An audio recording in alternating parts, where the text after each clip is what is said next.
evening. My name is Jake Brady. I'm a senior at East Longmeadow High School, and tonight I have the opportunity to sit down and chat with Mr. Brian Ashe, current state representative on the Massachusetts House of Representatives, and he is running for re-election as state representative for the 2nd Hampden County District, and thank you so much for being with us tonight. Thank you, Jake. Appreciate you having me. Thank you. So, to start, I would like you to please outline some of your credentials and explain why you believe you should be reelected. Sure thing. First of all, as you said, my name is Brian Ashe. I've been the state representative for 5 terms, which is 10 years. I'm a lifelong resident of Western Massachusetts. I grew up in Springfield and actually lived in East Longmeadow up on Breezy Knoll Road when I was a kid. And my father was registered deeds for 36 years. Sadly, he passed away this summer. But I kind of got introduced to politics and public service at an early age. And about 18 years ago, I first got into politics. I ran for the select board in Longmeadow and won, and I served 3 terms, or I served until I got elected to the House of Representatives, which, again, I've been for 10 years now. And for me, public service is about giving back. It's about trying to help people. I grew up, started with a perfect family, mother and father married, nice house, dog, and my brothers. And then my parents got divorced when I was a kid, and I lived with my mother, and we were on welfare, and we struggled. And, it made me start to appreciate things. And sadly, my mother passed when she was 36 years old, when I was 11. And so my brothers, we moved in with my father, my stepfather, and my stepmother. And again, we struggled. We were on welfare. My dad was working, went from being a bricklayer to working in the Springfield Redevelopment Authority. My stepmom was a teacher, but there's 5 boys in the house from 17 years old to 4 years old. So they struggled to put food on the table. But looking back, what I learned there is you have to have a real appreciation for everything you have. And you also realize to judge people based on who they are. And I went from living in East Longmeadow, then to going to Brookings for 6th grade, Forest Park. And as I got older, then I went to Westfield State College, and I was a dorm president there and served on the student council. And then when I got into public office, I realized that the best way to give back is public service, and the best public service, being a state legislator, really is an honor for me. Every time I go into the State House, when I walk the halls, I'm still in awe when I look at some of the people that have been part of those hallowed halls, and just to be a small part of that and to be able to give back. And that's why I do the job. And since I've been there, what I believe makes me more qualified than my opponent is, one, I've lived here my whole life. I understand Western Mass. I understand the different nuances, the difference between Longmeadow and East Longmeadow and Hampden and Munson, and the relationship to Springfield and the relationship to Western Mass, to Central Mass, to Eastern Mass, and all those little things and what's important to the people. But I also learned that in order to do a good job, you have to have great relationships. You have to know the people on the school committees, the counselors, the town council, or the select board, and you have to have a good relationship in Boston. And that's something I've been able to cultivate for the past 10 years, even more so back in the district, to really bridge some gaps and to build relationships so we can get action and get things done. And we've been successful over the past 10 years, and we've got a strong delegation here in Western Mass, but we've had a lot of people leave over the last few years. Sadly, Rep. Cocott passed away. We've got a few other senior legislators leaving, and now more than ever, you really need representatives with experience. And that's why I believe and hope that the good people in the 2nd Hampden District see that and choose to re-elect me. Yeah. Here's my short answer. Yeah, thank you. So speaking on your political career, could you maybe highlight a major problem you faced during your time in office, and how did you solve that problem? You major like a legislative problem or just Whatever problems in general? Oh God. Well, the first problem, it was I remember the first bill. I don't remember what it was, but filing a bill and just expecting it to go through the process without having to do anything. I soon realized after it didn't move that you've got to work within the State House to get something done. You can't just file something and know that it's a good idea or believe it's a good idea and expect it to have legs and walk its way from start to finish. You have to get behind it, whether it's the smallest piece of legislation or whether it's a really big issue. You have to get behind it, and you have to get support, and you have to know who the committee chairs are. You have to know where your bill is going, who's there, who you have to call to make sure it moves to the next step, whether it goes to third reading, make sure it gets to the floor, make sure you can get a vote. And that's where having a good relationship with the Speaker of the House, with the Chairman of Ways and Means, it pays dividends, because I learned early on that when I first got there, nobody knew me and they didn't owe me anything. And you really have to earn your wings there. You have to show them your worth. You have to show them that you're willing to work for your district. And you have to show the people in Boston that, for me, Longmeadow, East Longmeadow, Hampden, Munson, that it's worth fighting for. There's a lot of good things going on here, and that's why it's important, you know, getting the Speaker out here, getting the Chairman of Ways and Means out here, getting other legislators from the eastern part of the state to understand what Western Mass is about. And again, building the relationship, so then if we need something out here, I can ask my colleagues, my friends out there, if they'd vote for it. And so that was probably the biggest obstacle, understanding the State House and how it worked. And frankly, it takes a long time. It doesn't take, you know, a year. It's a couple of years before you really start knowing the flow of everything, going through a few budget processes. Yeah, awesome. So, on a personal level, could you please describe 3 of your strengths and then 3 of your weaknesses? Oh, Jake. 3 of my strengths. Well, strengths, I would say one of my best strengths is my sense of humor. And it's important in a job, like it's important in anything. And prior to this, you know, working at the Sheriff's Department, you really need a sense of humor in jobs like that, because you deal with so many heavy issues. Even as a legislator, whether it's the opioid crisis, you deal with so many heavy things. You have to have a balance of knowing when to laugh, knowing when to have levity, and trying to make other people smile and bring out the best of them. I'd say also strengths would be, I think I'm a good judge of character. And I think that's got me a long way in life, whether it's my spouse, who I would be nowhere without, my legislative aide, Robin, picking the people to surround you. And that's a big part of being an effective legislator, is making sure the people you work with, the people you surround yourself with, are people you can count on, and people that you know are there for you and will get the job done, and you know that will represent you well. And probably the other character, I would say, being an optimist. You know, I always look at the glass half full. I don't care whether it's a sporting event or whether it's something, you know, we're working on, whether it's a campaign. I always look for the positive. I always look for the best in people as well. I always try to find the bright light. That it's too easy to pick out the negative, and it's too easy to be a downer, but I try to look at the bright side of things, the best part of things. So I would say, is that 3 for the, Yeah. If negative side, I say you could have my wife in here, you could probably do a whole segment.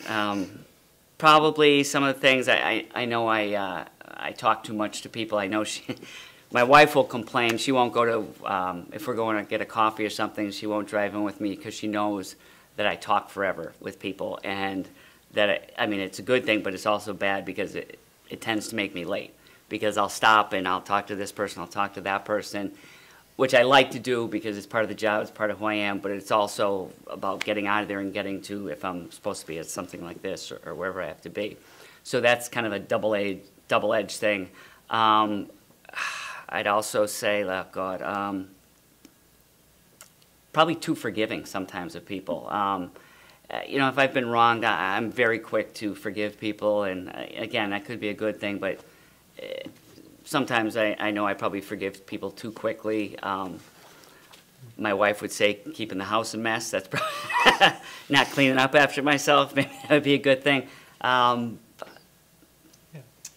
So let's transition to some... Not being concise enough, so you know it was 3. How about that? So on some like political discussion. Sure.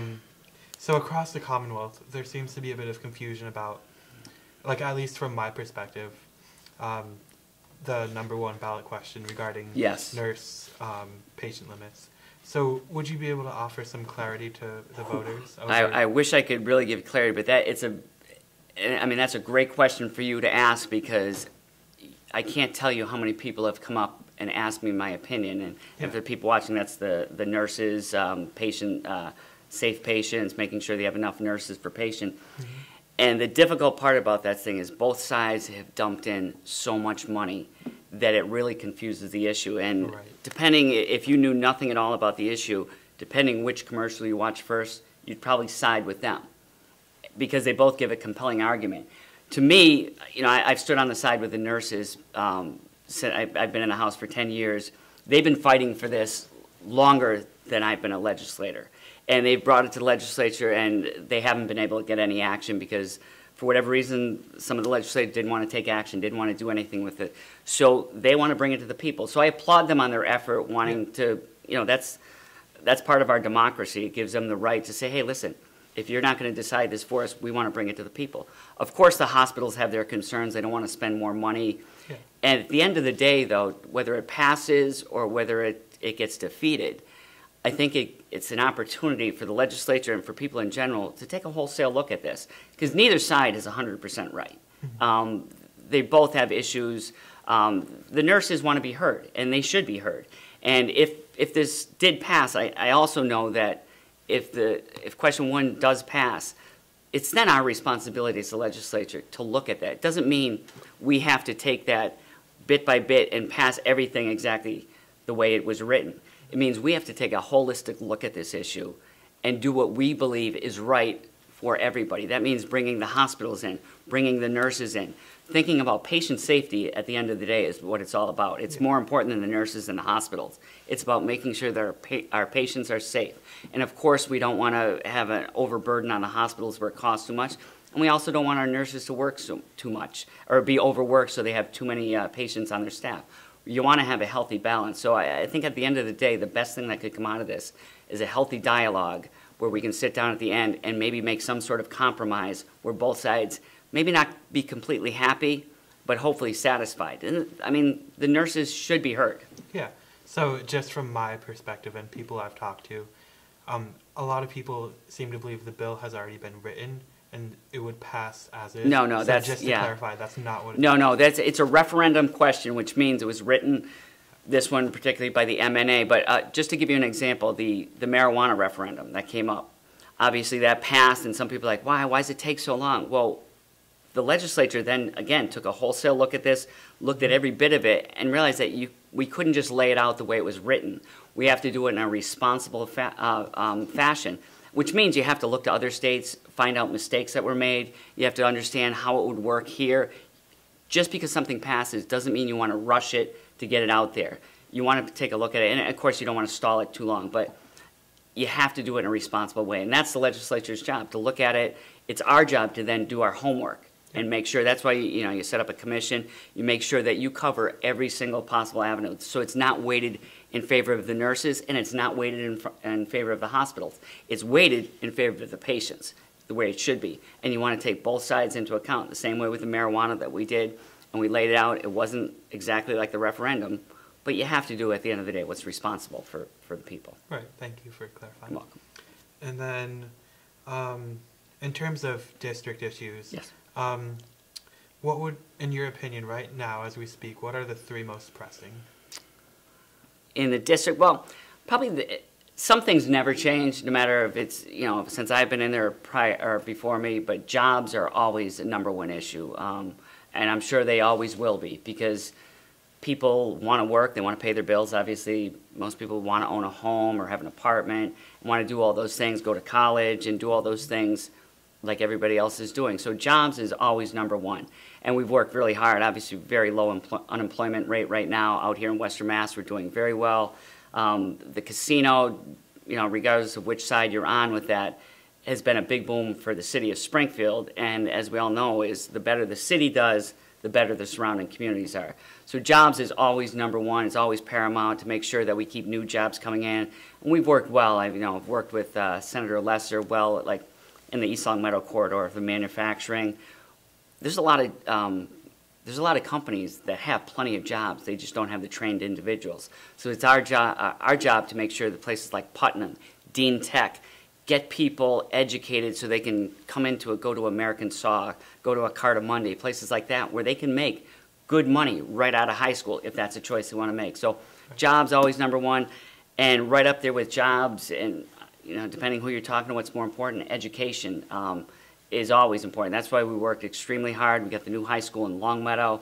We worked hard, got the new one for Hampden, Wilbraham, and Minnechaug. Right now, probably a month ago, we wrote another letter to the our treasurer to try to get her out here to look at East Long Meadow.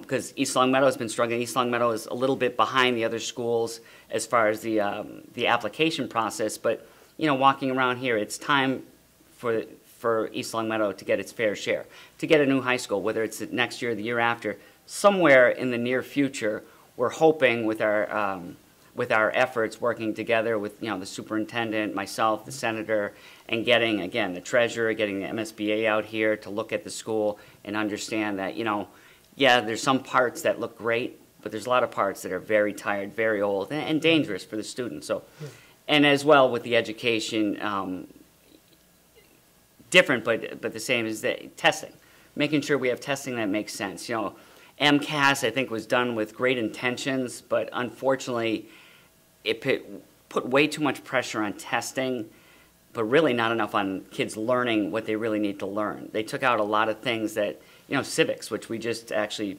passed legislation to put civics back in class. Kids should learn the subjects they need. They should have their social studies, their math, their sciences, all the subjects that really are crucial to being a well-rounded individual. And you shouldn't be judged on just a basic standardized test. So, you know, and that's not our sole job as the legislature, but it is our job to advocate and to make sure that we get what we need out here. And then we make sure that our students are set up for a bright future, that not only can you get into a good school, but the education that you have is applicable to real life and to society. And I'd say the last one, if I'd say right now as paramedic, again, this is probably something that will always be our roads and sidewalks and our bridges, you know, making sure that they're safe. As you know, over the last 10, 15 years, we've seen a lot of, across the country, a lot of bridges that are completely unsafe. Some have collapsed, some have had major problems. So to really get on board, we've done a good job of getting our monies back here. Over the 10 years I've been in, we've increased every time getting the monies back for our roads, for our sidewalks, for our towns to be able to use to keep the streets safe, to keep our sidewalks, especially when students are walking to and from school, whether it's, you know, here, Maple Shade, Birchland, wherever they're going, making sure there's not big gaps so they're not tripping, making sure everything's synced. So those are probably the three most prevalent right now. Yeah, thank you. So you mentioned Senator Lesser earlier, and I just kind of want to get your opinion on him? No, on how his East to West rail initiative is going. What are you seeing in that? It's great. As you may or may not know, I was the first co-sponsor on his legislation. It's great. It's something that, I mean, this isn't a new issue. This is something that's been talked about for years. But what I applaud Senator Lesser for is his being tenacious, staying with the issue. As I mentioned, when I was a kid, people were bringing this issue up, but it never seemed to get the traction it needed. So Senator Lesser has dug in and has really pushed forward, and he's gotten not only people in Western Mass who know it's much needed and know the benefits, but it's gotten the ear of Eastern Mass. It's gotten the ear of, finally, of the governor, of the speaker, of the Senate's president. I've spoken with Mayor Walsh in Boston. Was trying to get him out here to talk about it. He's on board. He understands the importance. I mean, they have a huge city that's prospering, doing fantastic. Every time you go down there, new buildings coming up. But I've had several conversations with him because he knows the importance of it, not only for Western Mass, but how that gets people from Western Mass wanting to go to the city. If they have an easy way to get in and out of Boston, whether you want to go see the Red Sox playing in the World Series, which woohoo for the Red Sox. I mean, that's great. You want to go see the Bruins. You want to go see a play. You want to spend the night. You want to go to dinner, or if you want to work in Boston.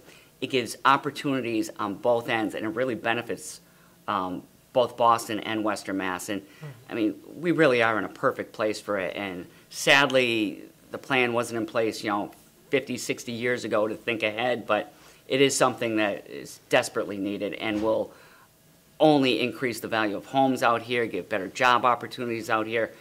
There's so many positives. Yeah. So I applaud the senator, and I stand with him 100% on that. Nice.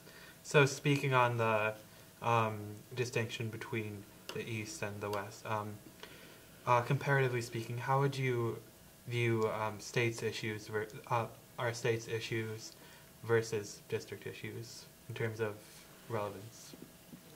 For me, myself? Yes. Well, I mean, my main focus first and foremost is my district. I mean, I live here, my family lives here, my kids, you know, live here.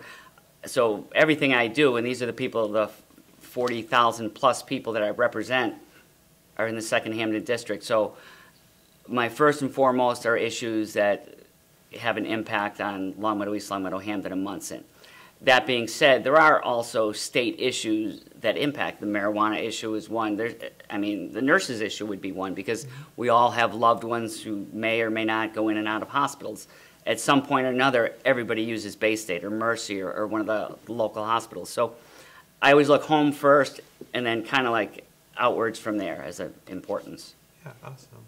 So, in your eyes, to what degree is Massachusetts working to adopt prevention methods in terms of protecting our current climate?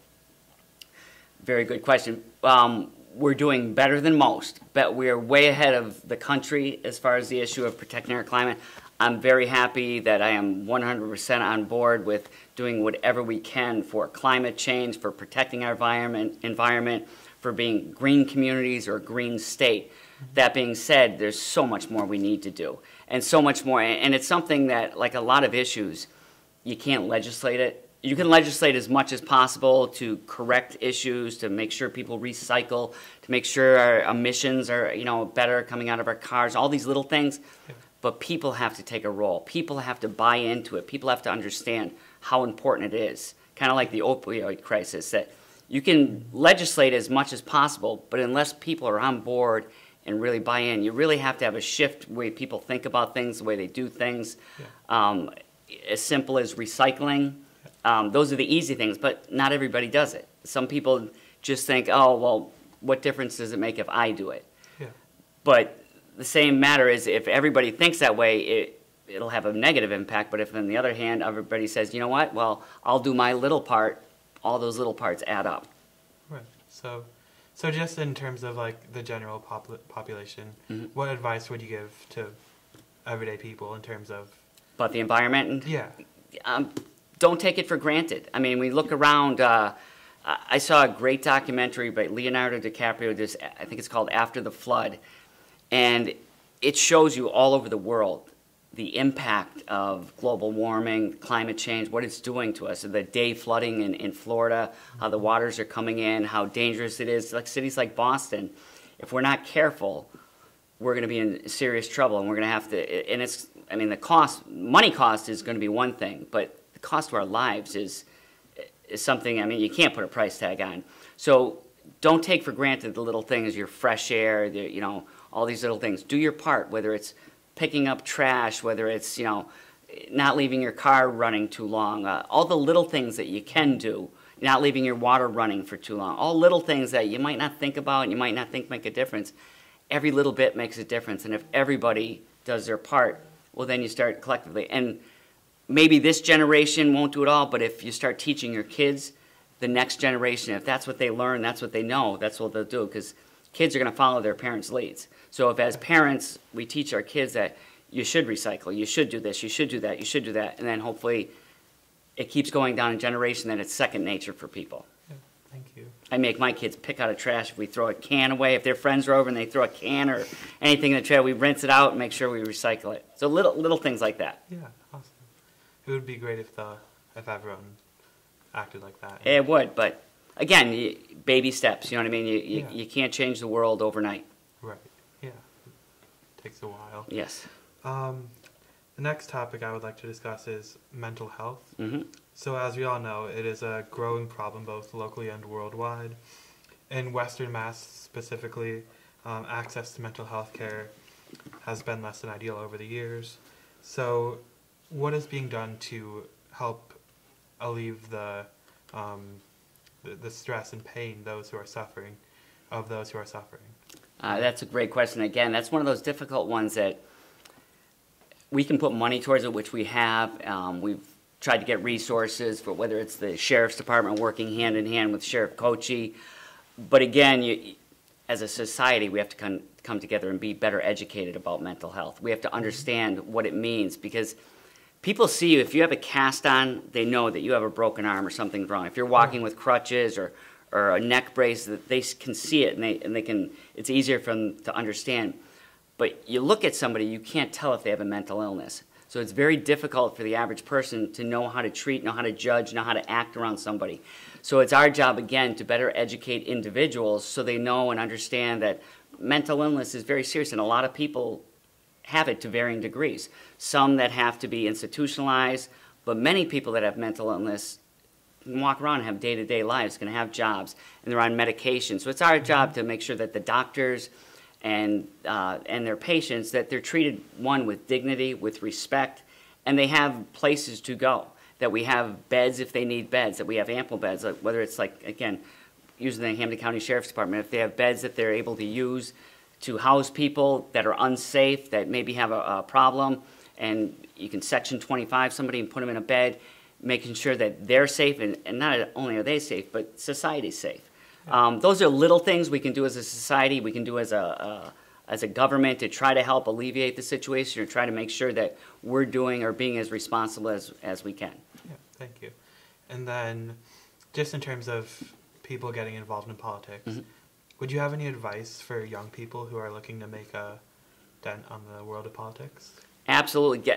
It's kind of what you're doing here, getting involved. And it doesn't matter at what level you get involved. Politics doesn't mean you have to be in elected office. There's so many different areas you can work in. You can do research, you can write policy, you can interview, you can get involved in so many different levels. So I would suggest if you're in high school, junior high, whatever age you are, or middle school, it's not junior high, I'm showing my age, getting involved, being involved in your community is a noble thing to do.